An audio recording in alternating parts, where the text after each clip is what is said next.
18.5%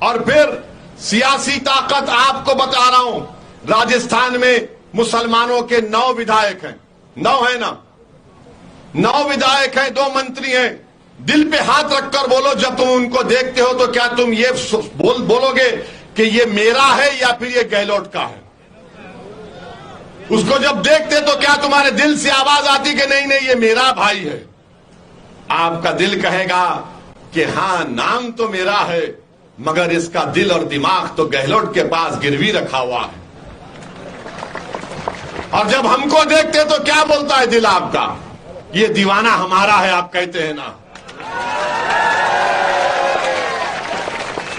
یہ مزاج آپ کو پیدا کرنا پڑے گا میرے عزیز دوستوں، میری عزت دار ماں اور بہنوں۔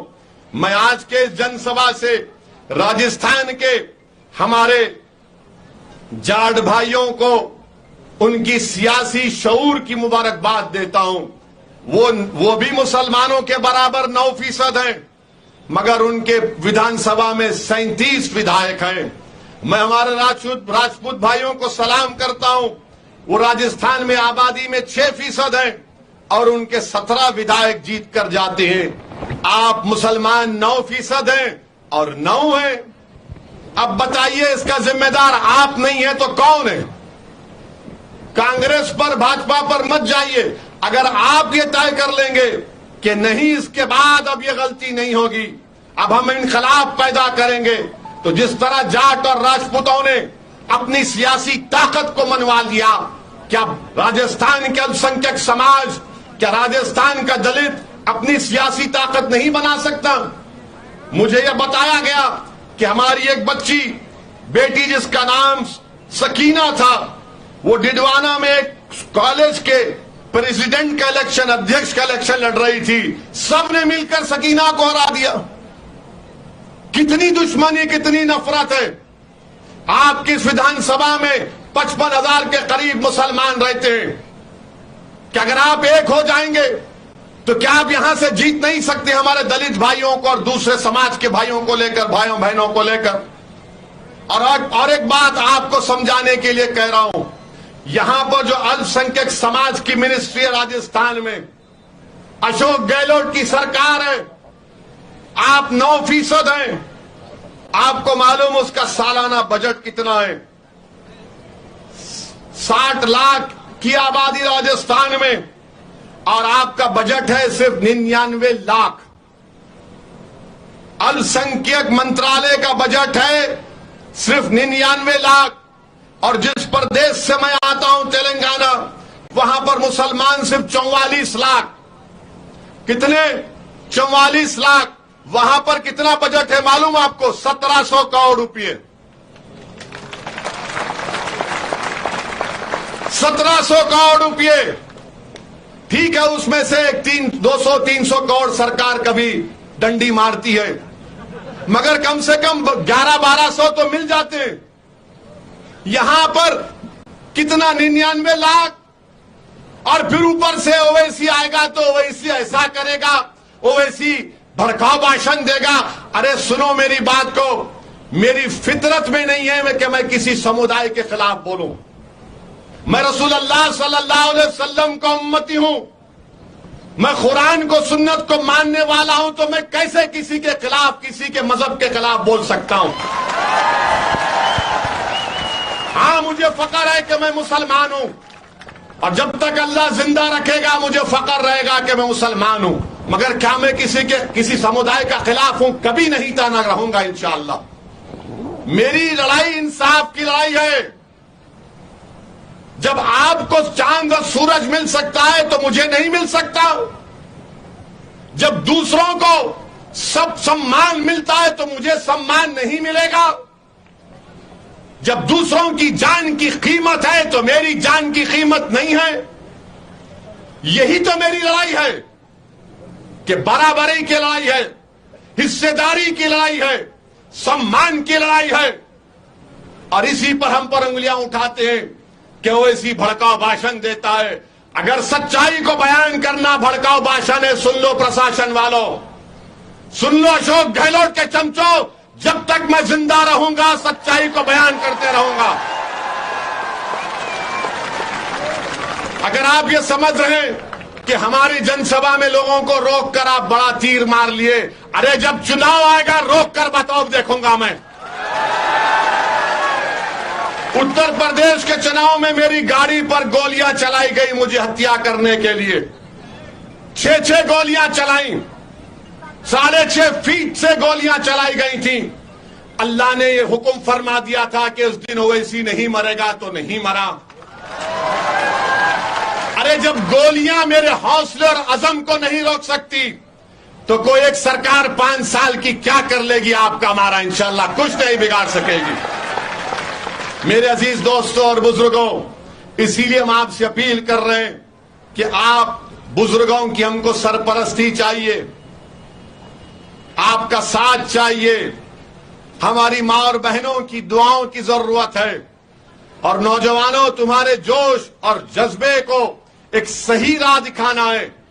تمہارے جوش اور جذبے کو اللہ سلامت رکھے نوجوانوں، یہ لڑائی ہم تمہارے لیے لڑ رہے ہیں۔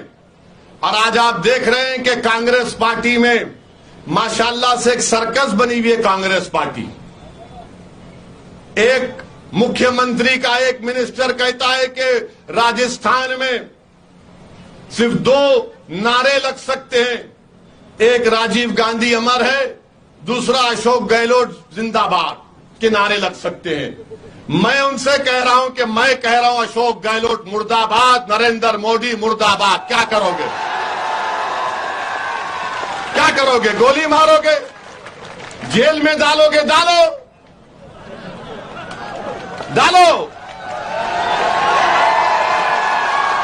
ٹی وی پر آ کر کہتا ہے، اور پھر ایک بی جے پی کا ودھائک جو تھا، ہم آتے ہیں تو ہم کو پرمیشن نہیں ملتا یا تنگ کیا جاتا ہے، مگر ایک بی جے پی کا نیتا ہے، ان کا نام ہے گیان دیو آہوجا۔ گیان دیو آہوجا نے ویڈیو میں کہا کہ ہم نے 5 کو مار دیا، اور وہ باہر پھر رہا ہے، اور بی جے پی سے گہلوٹ ملے ہوئے ہیں، کیا اس کو کیوں نہیں پکڑتے آپ؟ اس نے اپنے ویڈیو میں کہا۔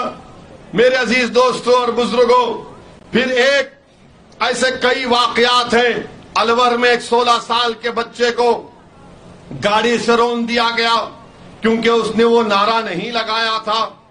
میرے عزیز دوستوں اور بزرگوں، یہ لڑائی ہماری حق کو حاصل کرنے کی لڑائی ہے۔